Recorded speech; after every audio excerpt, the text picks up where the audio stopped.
본문은 정결법과 관련된 마지막 규례로서 짐승의 도살과 피와 관련된 규례입니다. 하나님은 직간접적으로 피를 훼손하는 행위를 금지하십니다. 피가 생명의 실체로서 소중하기 때문입니다. 본문은 세부적으로 4가지 부분으로 나눌 수 있습니다. 먼저 짐승의 도살 장소와 관련된 규례가 나옵니다.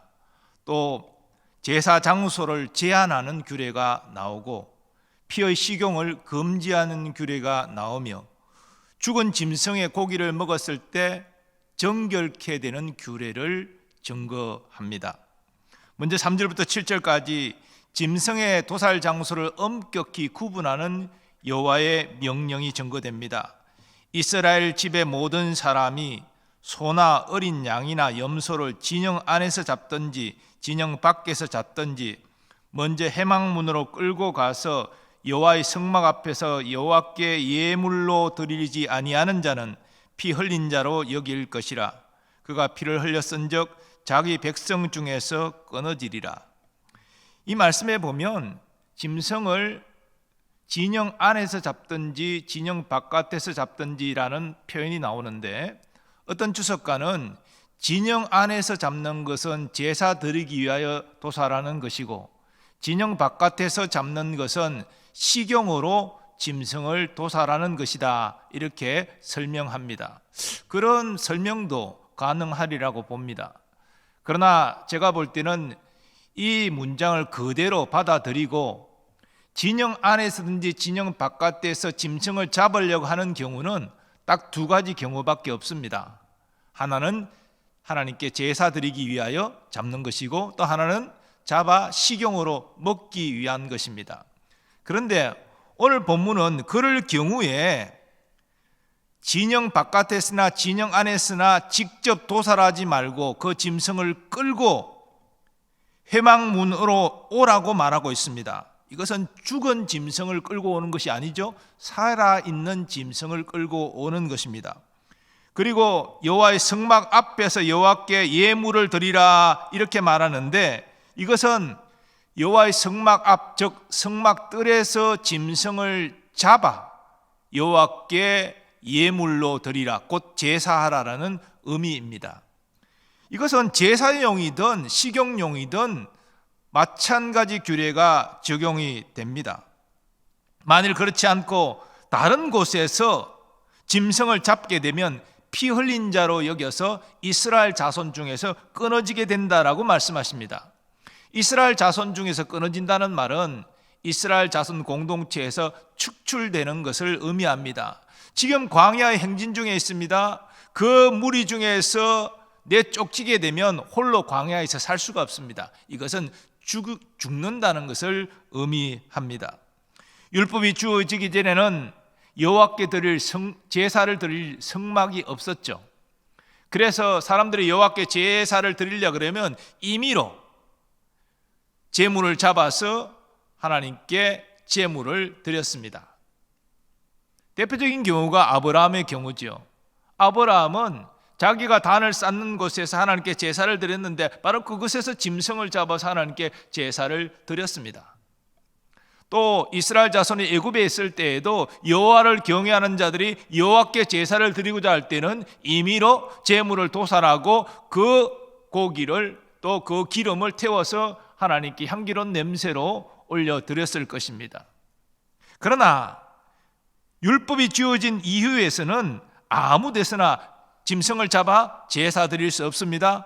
오직 성막 뜰에서만 제물을 잡아서 여호와께 제사를 드려야 됩니다. 식용도 마찬가지입니다. 내가 고기를 먹고 싶다고 해서 아무 데서나 짐승을 도살해서 고기를 먹을 수 없습니다. 반드시 성막 뜰로 짐승을 끌고 나와서 거기에서 짐승을 잡고 하나님께 먼저 제물을 드리고 그리고 그 고기를 나누어 먹었습니다. 5절 6절 말씀이 그러한 사실을 증거합니다. 그런즉 이스라엘 자손이 들에서 잡던 그들의 제물을 회막문 여호와께로 끌고 가서 제사장에게 주어 화목제로 여호와께 드려야 할 것이요 제사장은 그 피를 회막문 여호와의 제단에 뿌리고 그 기름을 불살라 여호와께 향기로운 냄새가 되게 할 것이라. 이거 화목제가 나오는 것은, 화목제는 모든 것을 다 태워드리는 제사가 아닙니다. 화목제는 그 기름과 내장만을 떼어내어서 번제단에 불살라 향기로운 냄새를 하나님께 올려드립니다.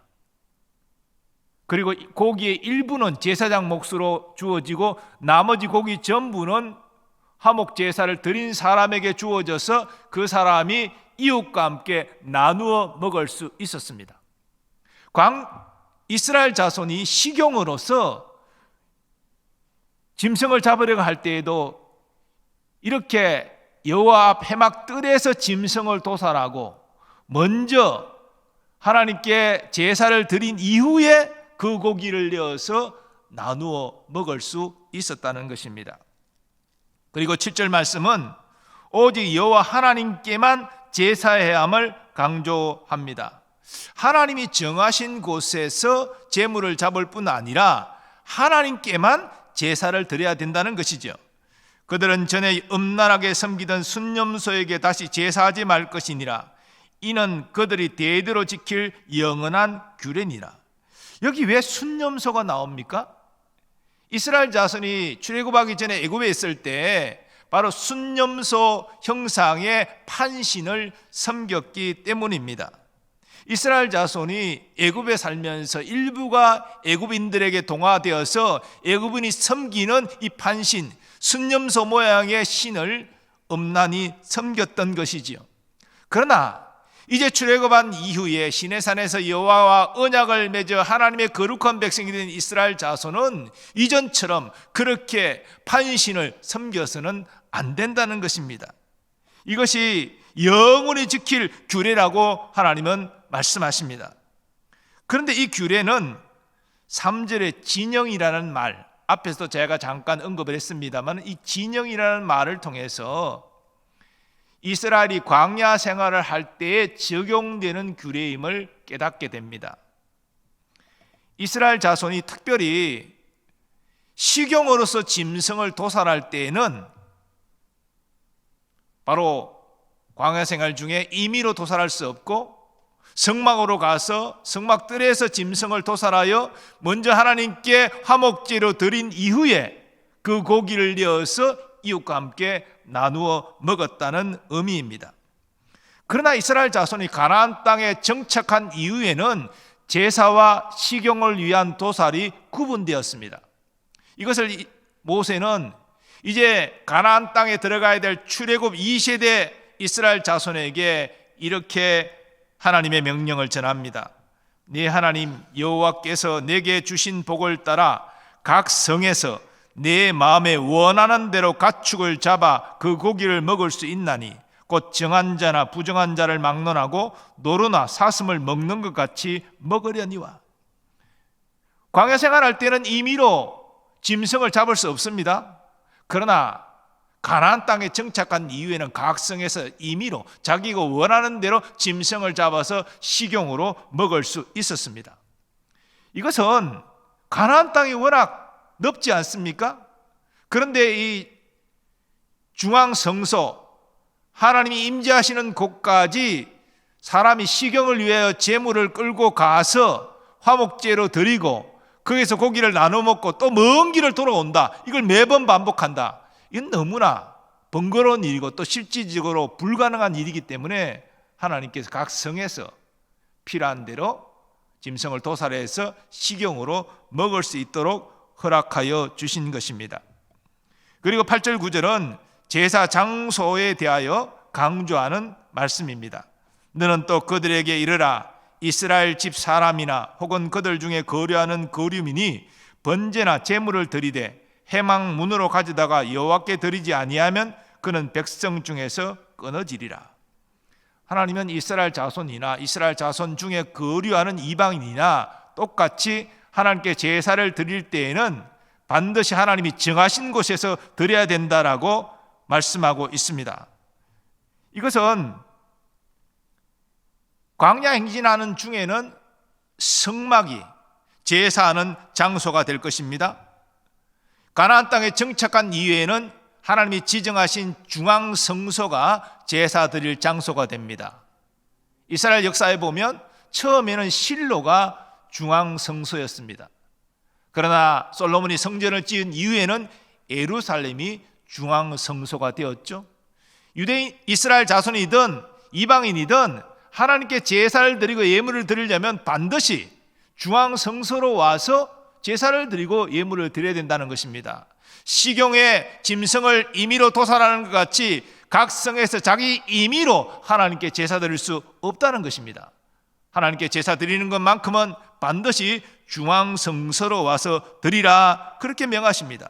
이것을 어기고 임의로 짐승을 죽이고 제사한다면 이스라엘 공동체 중에서 끊어지게 된다는 것입니다. 즉 쫓겨나게 된다는 것입니다. 10절에서 14절까지는 동물의 식용을 금지하는 규례입니다. 이 역시 이스라엘 자손과 또 함께 거류하는 이방인에게 동일하게 적용되는 규례입니다. 이스라엘 집 사람이나 그들 중에 거류하는 거류민 중에 무슨 피든지 먹는 자가 있으면 내가 그 피를 먹는 그 사람에게는 내 얼굴을 대하여 그를 백성 중에서 끊으리니 육체의 생명은 피에 있음이라. 내가 이 피를 너에게 주어 제단에 뿌려 너의 생명을 위하여 속죄하게 하였나니 생명이 피에 있으므로 피가 죄를 속하느니라. 고대 근동에는 피를 식용하는 문화가 있었습니다. 이것이 특별히 남자들은 대단히 호기로운 행동으로 비춰졌습니다. 그 짐승을 죽이고 그 피를 한 삽을 들이마시면 저 사람은 대단히 용기 있는 사람이다, 이런 인정을 받았는지 이 피를 식용하는 문화가 있었습니다. 그러나 하나님은 피의 식용을 금지하십니다. 또 피가 섞인 고기를 먹는 것도 금지하십니다. 만약 이것을 어기면 이스라엘 자손 중에서 역시 끊어지게 되리라 분명히 선언하고 계십니다. 먹을 만한 새나 짐승을 사냥하여 잡은 경우에도 마찬가지 규례가 적용됩니다. 핏째 고기를 먹어서는 안 된다는 것입니다. 새나 짐승의 피는 다 흘려서 땅에 흘려서 흙으로 그 피를 다 덮어야 됩니다. 왜 그러합니까? 육체의 생명이 피에 있기 때문입니다. 피가 생명을 유지하는 핵심이기 때문입니다. 그러므로 짐승의 피를 마시고 그 피가 섞인 고기를 먹는 것은 그 짐승에게 생명을 주신 하나님을 우습게 여기는 행동이 되는 것입니다. 따라서 이스라엘 자손은 피를 완전히 뺀 이후에 그 고기를 식용해야 했습니다. 그런데 짐승의 피를 먹지 말라는 하나님의 명령은 사실 그 기원이 오래되었습니다. 본래 하나님이 창조하신 첫 창조 세계, 좁혀 말하면 에덴 동산에는 육식이 없었습니다. 아담과 하와는 채식을 했지요. 열매를 먹었지요. 그런데 아담이 범죄한 이후에 이 인간 세계에 육식이 시작이 되었습니다. 하나님이 허락하신 것이 아닙니다. 인간이 탐심으로, 그 부패된 탐심으로 고기를 먹고 싶어하는 마음이 일어났고 그 짐승을 죽여서 그 피를 흘리고 그 고기를 섭취한 것입니다. 그러나 하나님은 홍수 심판 이후에 노아와 그 가족에게 공식적으로 육식을 허락하십니다. 그러나 단서가 있습니다. 피는 먹지 말라는 것입니다. 모든 산 동물은 너희의 먹을 것이 될지라 채소같이 내가 이것을 다 너희에게 주노라. 그러나 고기를 그 생명되는 핏째 먹지 말 것이니라. 이 하나님의 명령을 어기고 짐승의 피를 먹는 자, 또 피가 섞인 고기를 먹는 자는 하나님이 진노를 당할 수밖에 없는 것입니다. 이어지는 15절 16절은 스스로 죽은 짐승이나 들짐승에 찢겨 죽은 짐승을 식용한 경우에 적용되는 정결법 규례입니다. 이 규례도 이스라엘 자손이나 함께 거류하는 이방인에게 동일하게 적용되는 규례입니다. 어떻게 정결하게 됩니까? 그의 옷을 빨고 물로 몸을 씻을 것이며 저녁까지 부정하고 그 후에는 정하려니와 그가 빨지 아니하거나 그의 몸을 물로 씻지 아니하면 그가 죄를 담당하리라. 보통의 정결 규례와 똑같죠. 왜 그렇습니까? 정한 짐승일지랄지라도 죽은 짐승의 사체는 종교 의식상 부정합니다. 이미 우리가 이것은 이전 규례에서 확인한 바가 있는데요, 죽은 짐승은 다 부정해요. 그러므로 그 부정하게 된 짐승의 사체와 접촉하거나 그 사체의 고기를 요리해서 먹었다, 그러면 그 자 역시 부정하게 되는 것입니다. 그러므로 정결하게 되는 규례에 따라서 옷을 빨고 몸을 씻고, 그리고 하루가 지나, 즉 해가 진 이후에 그는 정하게 되는 것입니다. 이것을 어기게 되면 죄를 담당하게 되는 것이죠. 그리고 만약 그가 죽은 짐승의 고기를 피가 섞인 채로 먹었다면 정결법 규례가 적용되는 것이 아닙니다. 그는 이스라엘 자손 중에서 끊어지는, 즉 축출되어 죽임을 광야에서 당하게 되는 이런 형벌을 받게 되는 것입니다. 오늘 말씀에서 우리가 특별히 주목하고자 하는 말씀이 있습니다. 그것은 11절 말씀입니다. 육체의 생명은 피에 있음이라. 내가 이 피를 너희에게 주어 제단에 뿌려 너희의 생명을 위하여 속죄하게 하였나니 생명이 피에 있으므로 피가 죄를 속하느니라. 이게 피가 죄를 속한다는 말씀이 나오는데, 바로 생명이 피에 있다는 말씀과 연결됩니다. 속죄제의 희생제물을 흘리는 피가 의미하는 바가 무엇입니까? 희생제물이 무슨 죄가 있습니까?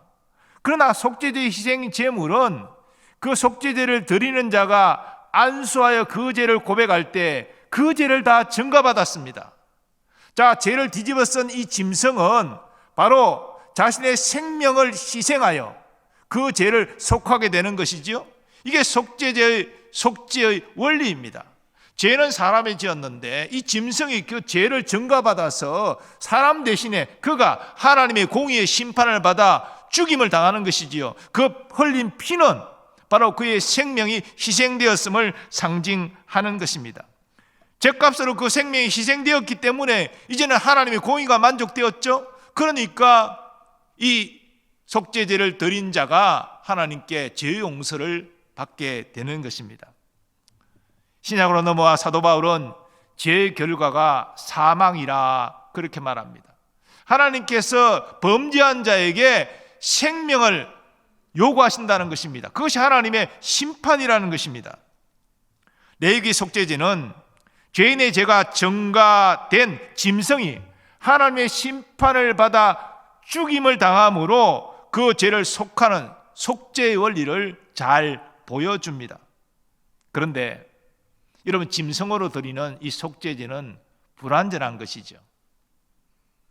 짐승으로 속죄제를 드렸을지라도 다시 범죄함을 깨닫게 되면 또 속죄제를, 그래서 짐승을 희생하는 이 일을 반복하여야 했습니다. 그러나 예수 그리스도께서 이 땅에 오셔서 십자가에서 우리의 죄를 대속하심으로 말미암아 이 불완전한 동물 제사가 완전하고 영원한 속죄 제사로 바뀌었습니다. 히브리서 기자는 그 사실을 이렇게 증거합니다. 그리스도께서는 장래 좋은 일의 대제사장으로 오사 손으로 짓지 아니한 것, 곧 이 창조에 속하지 아니한 더 크고 온전한 장막으로 말미암아 염소와 송아지의 피로 하지 아니하고 오직 자기의 피로 영원한 속죄를 이루사 단번에 성소에 들어가셨느니라. 예수 그리스도께서 영원한 속죄를 이루셨기 때문에 그 예수를 믿는 자는 구원받습니다. 믿는 우리는 예수님의 의로운 보혈로 죄 씻음을 받습니다. 또한 믿는 우리는 예수님의 의로운 보혈로 말미암아 의로워집니다.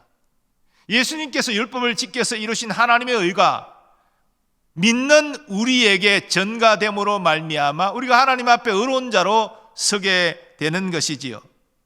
그러므로 예수님의 의로운 보혈은 우리의 죄사함과 의로움의 근거가 되는 것입니다. 또한 우리는 그리스도의 피로 하나님과 화목하게 됩니다. 사실 그리스도의 피로 죄를 용서받고 의로워졌기 때문에 이제는 하나님과의 원수가 아니라 하나님과 화목한 관계가 되었음이 분명하겠죠. 그의 십자가의 피로 화평을 이루사 만물 곧 땅에 있는 것들이나 하늘에 있는 것들이 그로 말미암아 자기와 화목하게 되기를 기뻐하심이라. 예수님이 세상 죄를 지고 여러분과 저의 죄를 지고 십자가에서 우리 대신 하나님의 형벌 심판 받으셨습니다. 그래서 그 생명을 내어주셨습니다. 예수님이 십자가에서 흘리신 보혈은 예수님의 생명이 희생되었음을 우리에게 보여주는 것입니다. 그러므로 하나님의 공의는 만족되었죠. 그래서 하나님은 예수 그리스도를 구주로 믿는 자들과 화목하기를 기뻐하시는 것입니다. 예수님은 십자가의 죽음뿐 아니라 장사한 지 사흘 만에 부활하심으로 이 사실을 분명히 확정하여 주셨습니다. 왜냐하면 예수님이 십자가의 세상 죄를 대속하여 죽으신 것이 하나님의 공의를 만족시켰다. 그래서 예수 그리스도가 이 땅에 오신 그 사역들을 다 이루었다. 그 증거가 하나님의 능력으로 독생자를 부활시키신 것이기 때문입니다. 자, 그렇다면 우리는 이러한 사실을 어떻게 우리에게 적용할 수 있습니까? 가장 핵심은 우리가 예수님의 보혈 공로를 의지하는 것입니다. 예수님의 보혈 공로를 의지하는 것은 예수님의 구속 사역을 의지하는 것과 마찬가지입니다. 그럼 우리가 예수님의 보혈을 의지할 때 우리는 어떤 영적 유익을 누릴 수 있습니까? 예수님께서는 특별히 예수님의 보혈 공로를 의지하는 우리에게 두 가지 영적 유익이 있음을 말씀하여 주십니다. 첫 번째로 예수님은 보혈의 공로를 의지하는 우리에게 구원의 확신을 주십니다. 우리가 예수님을 구주로 믿을 때에 예수님의 보혈 공로를 믿는다는 것이 예수님의 구주로 믿는 것이지요.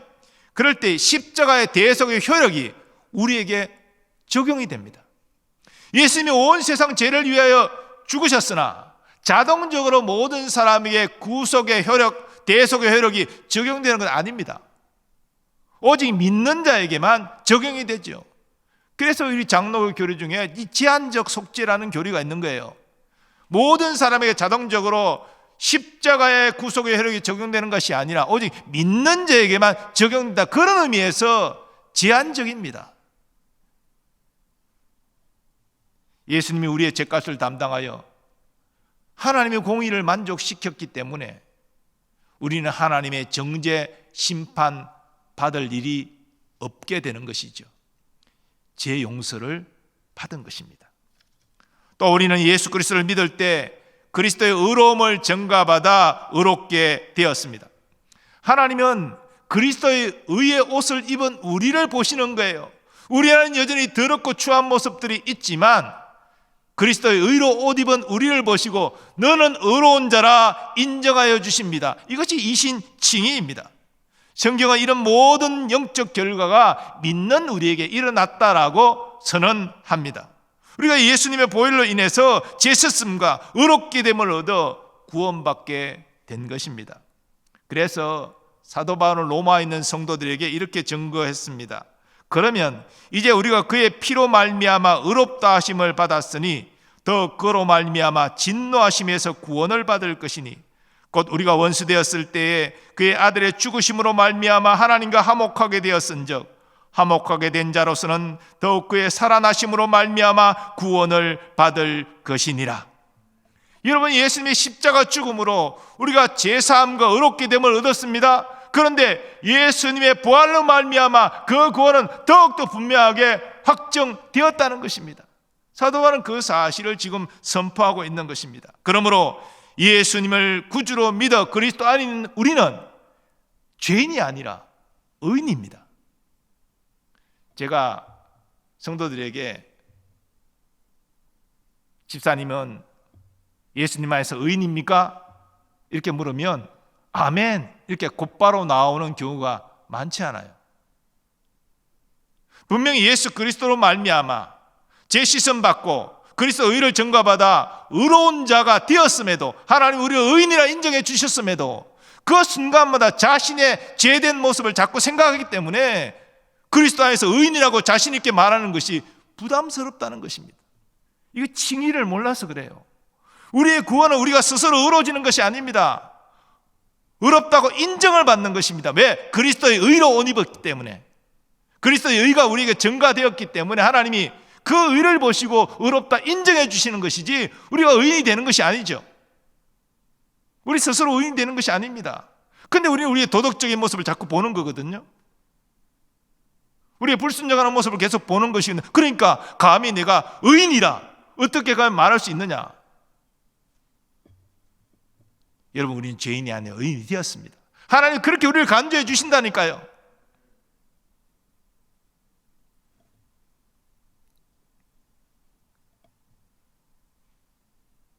그 증거는 바로 십자가에서 우리 죄를 대속하여 흘리신 예수님의 보혈입니다. 여러분, 우리가 이 구원의 확신이 의심되고 흔들릴 때마다 우리는 십자가에 나를 위하여 달리신, 그래서 흘리신 예수님의 보혈을 묵상해야 됩니다. 그 보혈이 내가 죄 씻음을 받았다는 증거이고 내가 그리스도 안에서 의롭게 되었다는 증거입니다. 하나님이 나를 죄인으로 인정하지 않으시고 의인으로 인정해 주신다는 증거입니다. 왜냐? 내가 그 보혈의 공로를 믿기 때문에. 그래서 여러분, 구원의 확신이 없는 사람들은 자신의 모습을 자꾸 보기 때문이에요. 내가 이런 죄를 지었고 이렇게 불순종하고 이렇게 거짓하고 다른 사람 괴롭히고 이랬는데 내가 과연 의로운 자라 말할 수 있고 구원받았다고 말할 수 있고, 이건 주제넘지 않은가? 아니에요. 그게 사탄의 전략이라는 것입니다.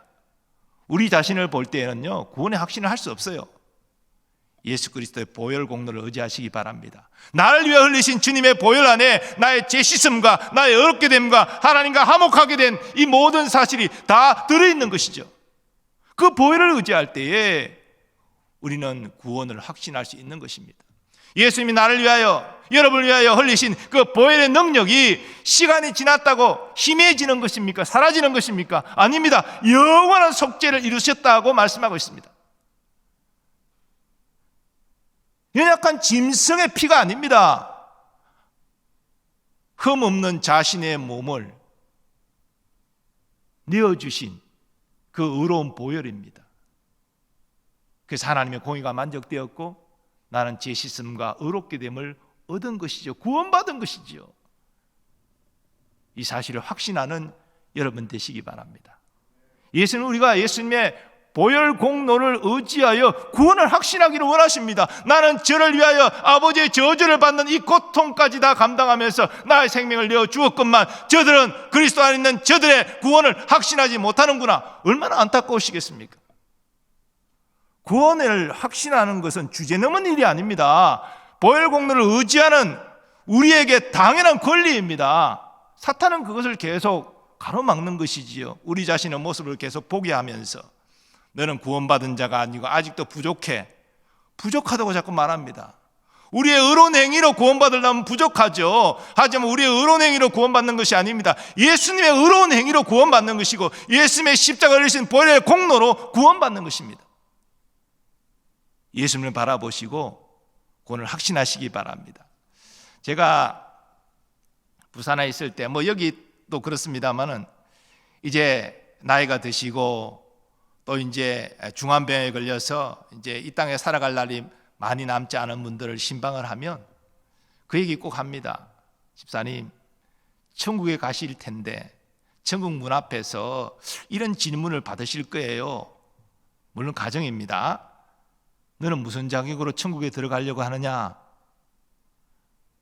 내가 집사였어요, 예배 드렸어요, 봉사 많이 했어요, 헌금도 많이 했는데요.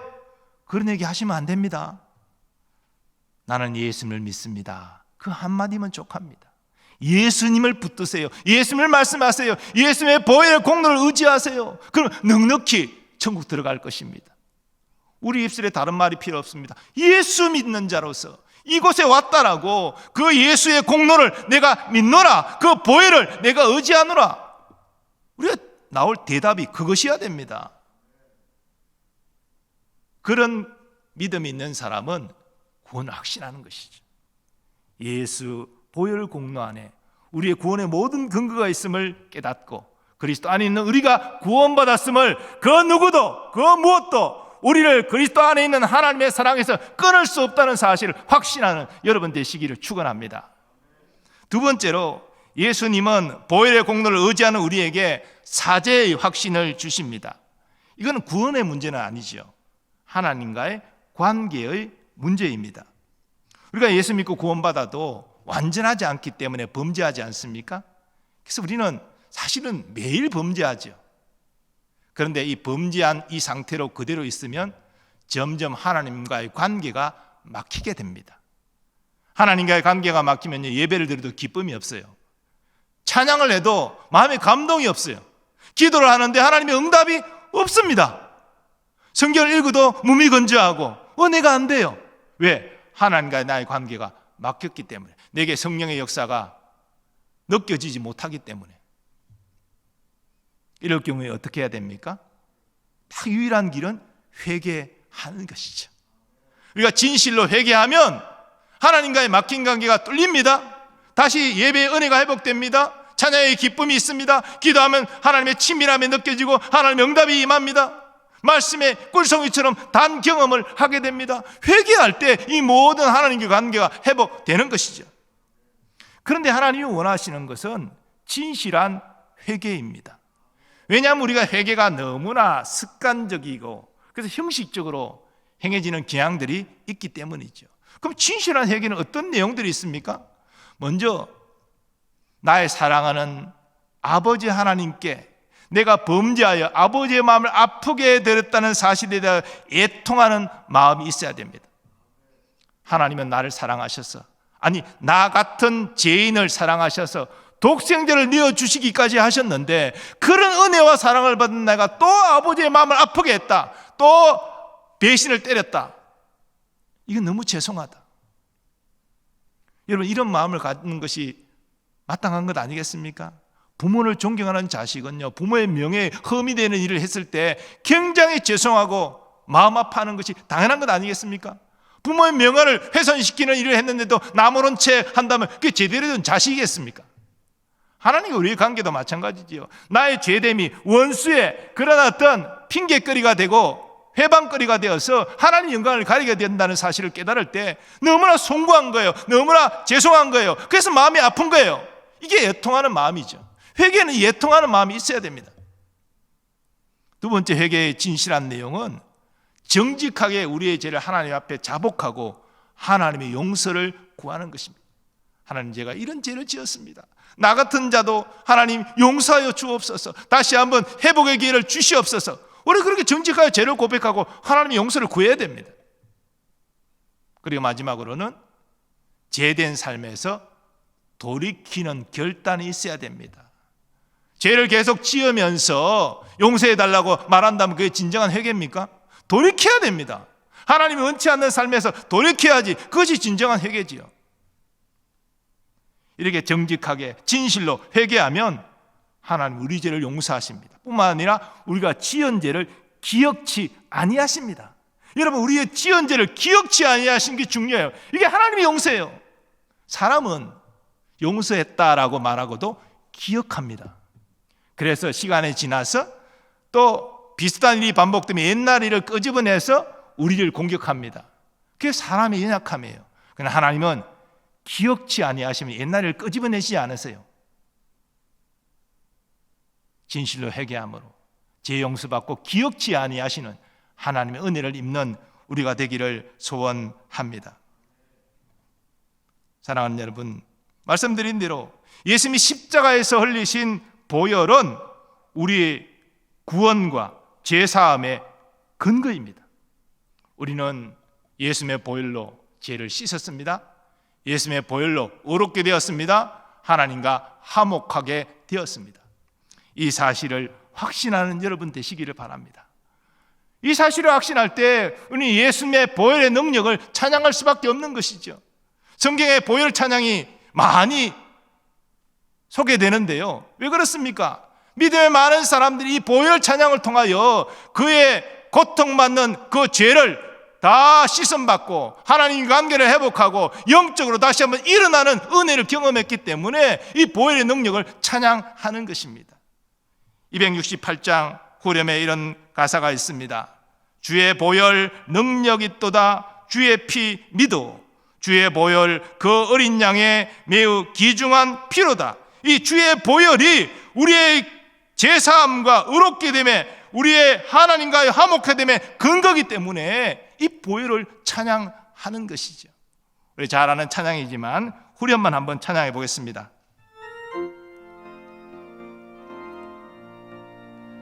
주의 보혈 능력이 또다, 주의 피 믿어, 주의 보혈 그 어린 양의 매우 귀중한 피로다. 예수 그리스도의 보혈 공로를 의지해서 구원의 확신과 사죄의 확신을 가지는 여러분 되시기를 바랍니다. 우리가 영적으로 승리하는 길, 우리는 약하지만 주님은 강하십니다. 특별히 주님의 보혈 공로를 의지하고 보혈의 능력을 찬양합니다. 그럴 때 주님께서 우리와 함께하여 주셔서 이 타락한 세상과 우리를 영적 승리자로 이끌어 주실 줄 믿습니다. 이런 은혜가 우리 모두에게 있기를 간절히 소원합니다. 아버지 하나님, 오늘 말씀을 통하여서 주의 보혈의 능력을 다시 한번 돌아보게 하심을 감사합니다. 속죄제, 그 희생제물 흘린 피가 우리 죄인의 죄를 속할 때에 그것은 불완전한 속죄였습니다. 그러나 예수 그리스도의 의로운 보혈은 우리의 죄를 영원히 속하고 우리를 하나님 앞에 구원받은 백성으로 능히 서게 하십니다. 그 보혈의 능력을 의지하여 구원의 확신과 사죄의 확신을 가지고 그 보혈의 능력을 일생 찬양하며 나아가는 우리가 되게 하여 주옵소서. 예수님의 존귀하신 이름으로 기원하옵나이다. 아멘.